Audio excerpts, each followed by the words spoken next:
Bueno, para situar un poco la diócesis de León, decir que ocupa la mitad este de la provincia, está separada de la diócesis de Astorga por el río Órbigo y su afluente el Omaña, y que actualmente forma parte de la adscripción eclesiástica de Oviedo.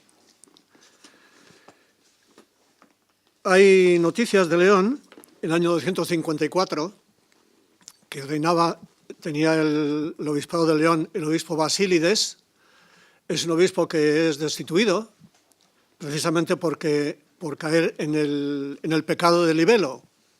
Era la persecución de Decio, entonces él lo que hace es comprar un libelo para liberarse de ser acusado ante el gobernador.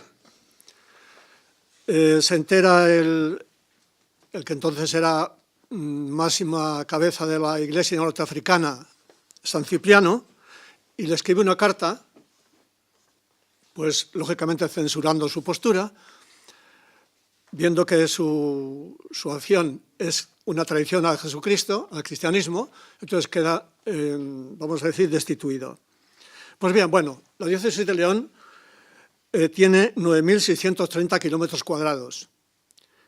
En la época que nos ocupa, en 1970, tenía 329.000 habitantes, 764 parroquias, 653 sacerdotes y la mayor parte de ellos con un porcentaje de unos 449 feligreses de media, con varios núcleos de población. Para situarnos en el ámbito en el que tiene lugar la Asamblea Conjunta, pues diríamos que hay que tratar dos niveles diferenciados. Uno son las relaciones del obispo con los sacerdotes de León de esa época. Y otro, pues es sencillamente el desarrollo de la propia Asamblea Conjunta, que ya no tiene lugar en su reinado, pero va arrastrando los defectos del periodo anterior. Por eso podemos hablar de una diócesis en conflicto. El obispo Luis El Marcha Hernández se caracteriza en su pontificado por ser un hombre muy emprendedor de obras, vamos a decir, de tipo social, pero también obras monumentales, y también por ser autoritario en el gobierno de la diócesis y sobre todo en el trato con los sacerdotes. Su pontificado, de 1944 a 1970, es lógicamente muy largo. Bien, pues aquí no desaprovechó el obispo de Marcha su condición de miembro de las Cortes y al mismo tiempo asesor de los sindicatos verticales, lógicamente, y con cargo a los presupuestos del Estado, pues pudo hacer, vamos a decir, bastantes obras en León. No voy a destacarlas aquí porque, bueno, ya será cosa de otro momento. Pero tampoco dudó en actuar contundentemente contra los sacerdotes que, por su preparación, por sus estudios, por su experiencia, tenían otra manera de ver las cosas, y sobre todo después del Concilio Vaticano II. Por una parte, tenemos entonces, como fuentes, vamos a decir, para entender esta época, los diversos informes que se envían al nuncio de su santidad en España, con el fin de que el próximo obispo que viniera, dado que él había puesto su renuncia ya en 1966, el próximo obispo se diera cuenta de qué diócesis se encontraba para poder darle una solución adecuada. Pues bien, por otra parte, él, el obispo, está actuando, lógicamente, desde su vertiente autoritaria y la utiliza pues, en cualquier momento que hay alguien que destaca o que él cree que se opone a su manera de gobernar. Hay dos informes enviados al nuncio, los dos, uno firmado por 12 sacerdotes y enviado en 1968 al nuncio, y otro informe también al nuncio firmado por seglares. Este es el del año 1969. Pues bien, en estos informes, sobre todo el primero, hay un apéndice que está hecho por los seminaristas. Y ellos, los seminaristas, denuncian que están teniendo una religiosidad superficial, que hay deficiente preparación humana, formación intelectual pobre, desfasada, inmadurez, pobreza de valores humanos, falta de sentido de trabajo e ignorancia de la realidad exterior. Cuando califican a los profesores,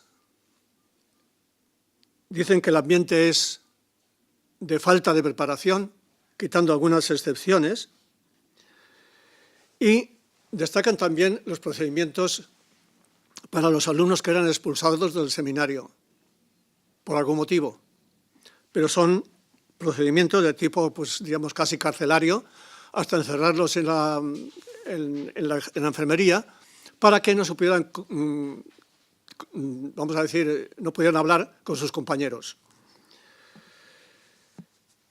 Ante esto, hay dos profesores, uno que había estudiado en Roma y en París, y estaba haciendo la tesis sobre Munier, Francisco Fontecha, y el otro es Librado Callejo, que era el lectoral de la Santa Iglesia Catedral de León.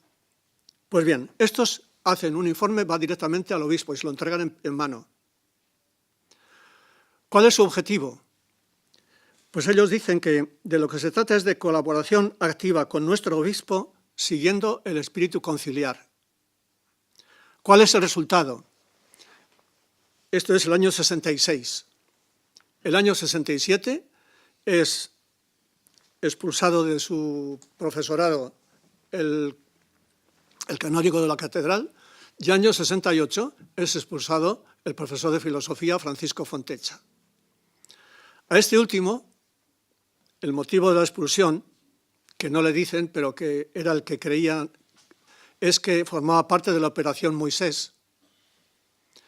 Prueba de esto es que es llamado a declarar a la comisaría y le quitan el pasaporte que recobrará después el año 1971.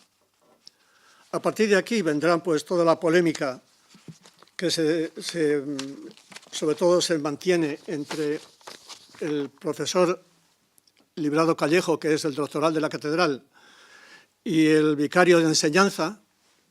Esta polémica salta a los medios de comunicación, a la revista Colígite, que era una revista del obispado, y salta después, lógicamente, al plano nacional. A Vida Nueva pues hacen eco de lo que pasa en León. A la vista de esto, ya el año 71, pues hay un grupo de seglares que envía una carta al vicario directamente, ya ha sido cesado el obispo Almarcha, que era el vicario frente de la diócesis, y en esta carta lo que le dicen es que la envían también al prefecto de la Sagrada Congregación para que intervenga y ponga orden en el seminario. ¿Qué pasa en el clero?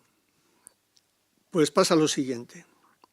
El informe confidencial del año 68 dice que en el clero falta desarrollo integral a tono con los tiempos debido a una actitud de autodefensa colectiva para poder subsistir bajo unas estructuras rígidas y una autoridad sin diálogo.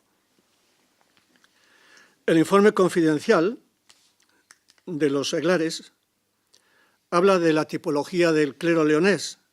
Dicen que era, en su mayoría, conformista, anclado en el pasado, desbordado por el presente, evadido.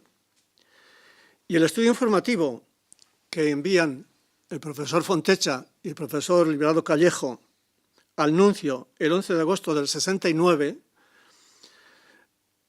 ya hablan también de que la actitud del clero en León es pietista, sumiso y sumisión servil, dice, y lo que une al clero es, en general, profundo desconcierto con la organización diocesana por la desigualdad económica, injusta y antisocial, por el secretismo en la administración de los bienes del obispado, descontento frente a la curia, que era siempre temida y visitada pues, por obligación puramente.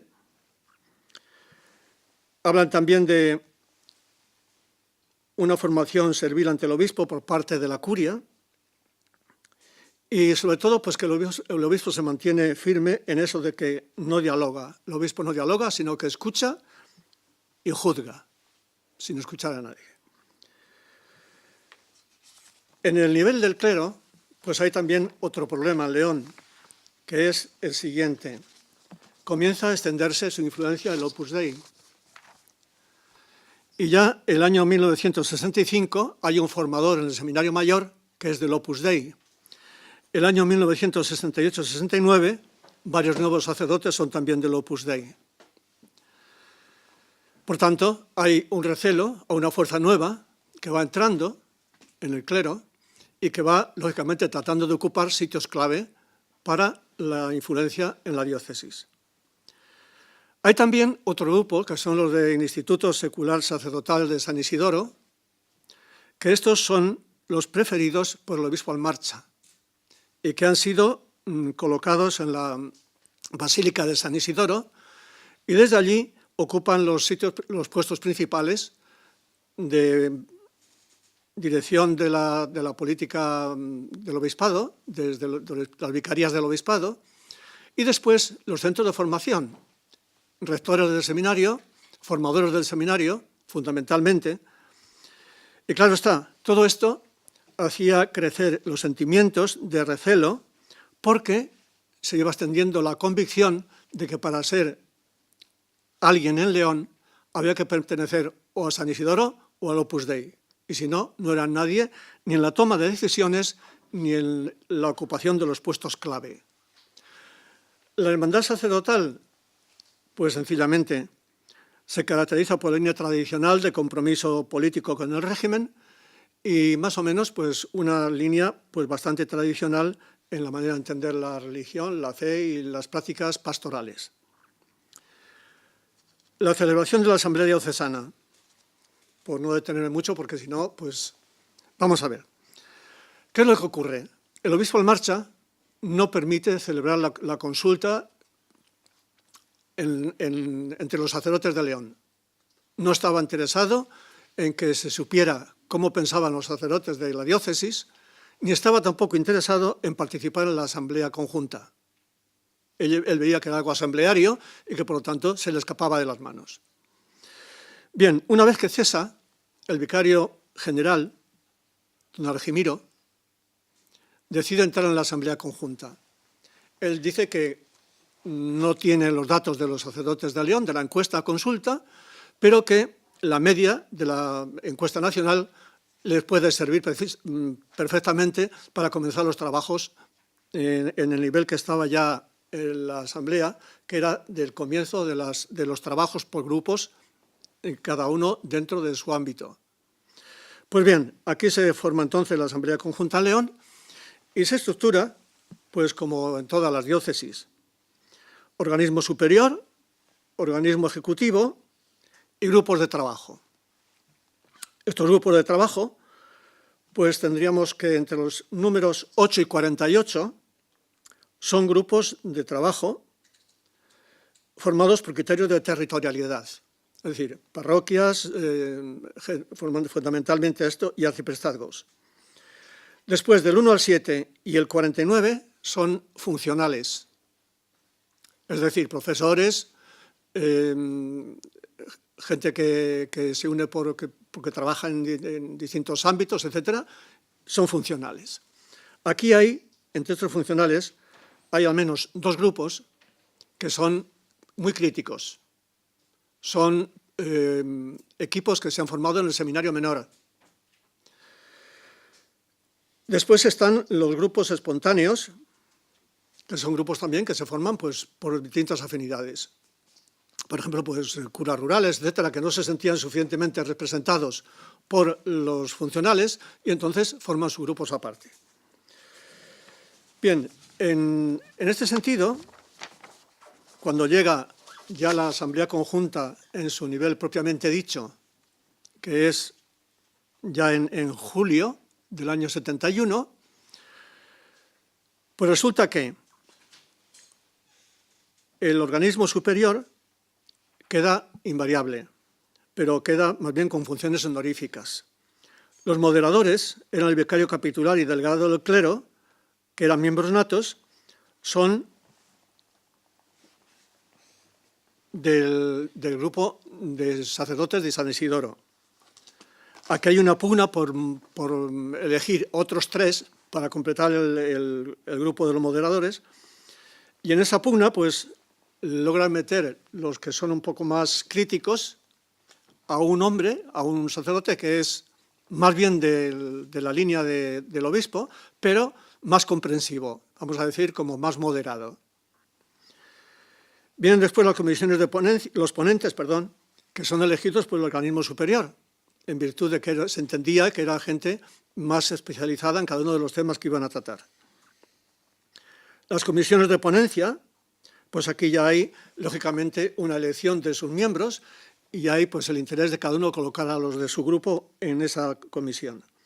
Y los grupos de trabajo, que quedan, vamos a decir, muy reducidos. Reúnen los 57 miembros del Pleno de la Asamblea y estos 57 miembros eran los grupos que quedan de los 60 y tantos del principio. ¿Quiénes son los que faltan aquí? Pues fundamentalmente hay 42 grupos que habían elegido representante para la Asamblea Diocesana propiamente dicha, 42 solo. De los que faltan, ¿quiénes eran? Parte de los grupos, diríamos, por criterio de territorialidad. Sencillamente porque no veían que o no tenían interés, fueron dejando el trabajo y se acabó. Faltan también 6 grupos espontáneos. Y faltan de los grupos funcionales 2, los 2 del seminario menor. ¿Por qué faltan estos? Lo dicen ellos expresamente. Faltan porque la mayoría ven que el interés de la Asamblea es sencillamente copar puestos sin solucionar el problema. Y entonces no esperan nada de la Asamblea, por tanto, no participan. Y claro, lo que hay aquí es lo contrario de lo que pasaba en Pamplona. Son los críticos los que se van. ¿Resultado de eso? Pues sencillamente, pues queda la Asamblea más, vamos a decir, escorada hacia la actitud conservadora o vamos a decir la actitud no solamente conservadora, sino más moderados. Todo esto se refleja lógicamente en las conclusiones. En la primera ponencia se habla de problemas de tipo doctrinal, de tipo estructural y de tipo personal. En la doctrinal, lo que echan a menos es una formación integral de qué es el sacerdocio.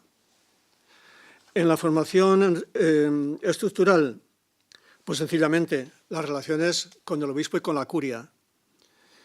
Y en los problemas de orden personal, pues está sencillamente los problemas relativos a la vida espiritual y problemas afectivos.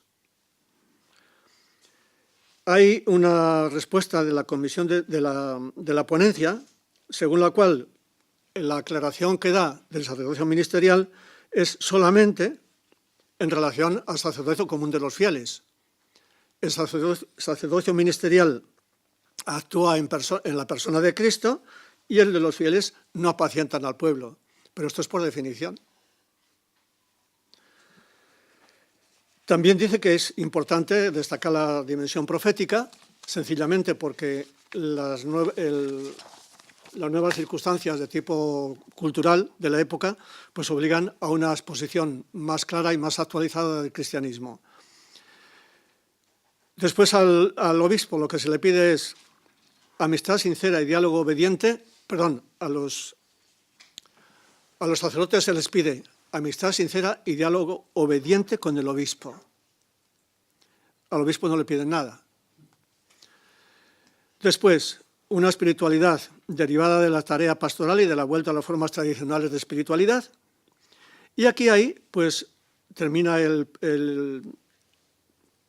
ponente, que es el párroco de Valderas, dice celibato, problema, exigencia, celibato obligatorio unos, opcional otros, todos celibato, signo evangélico, pero puntos suspensivos.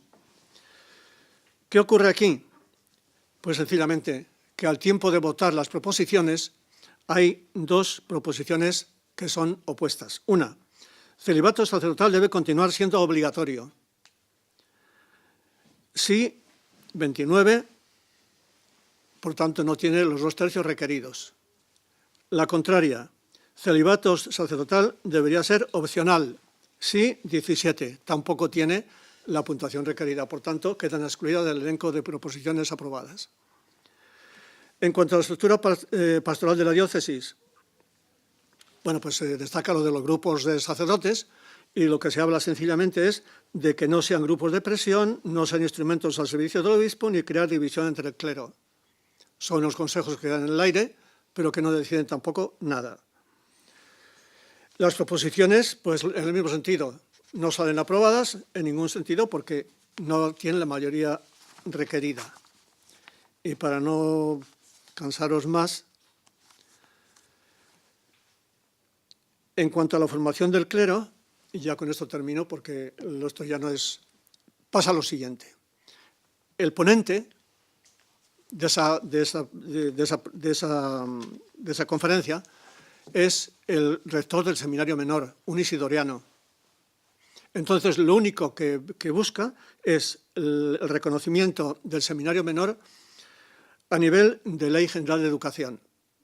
Lógicamente, es aprobada esa proposición, pero ahí se queda todo. No habla nada de lo que continuamente estaban reclamando los críticos de formación intelectual del profesorado, formación en pedagogía de los educadores y una permanencia en el puesto para poder especializarse un poco mejor y demás. De eso no sale nada, ni se toca siquiera, ni se toca tampoco el trato dado a los profesores que habían sido expulsados, ni nada por el estilo.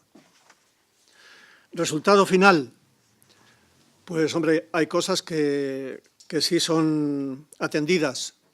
En la parte económica, pues se atiende que se introduzca en el sistema general de la seguridad social al clero. Se pide también que sea una remuneración suficiente, etcétera, etcétera, pero bueno, son generalidades que, vamos, caen bien en cualquier lugar. Después, ¿qué es importante? Para mí lo más importante de la Asamblea Conjunta es poner el diálogo como manera de hacer iglesia y de ser iglesia. Pues, muchísimas gracias.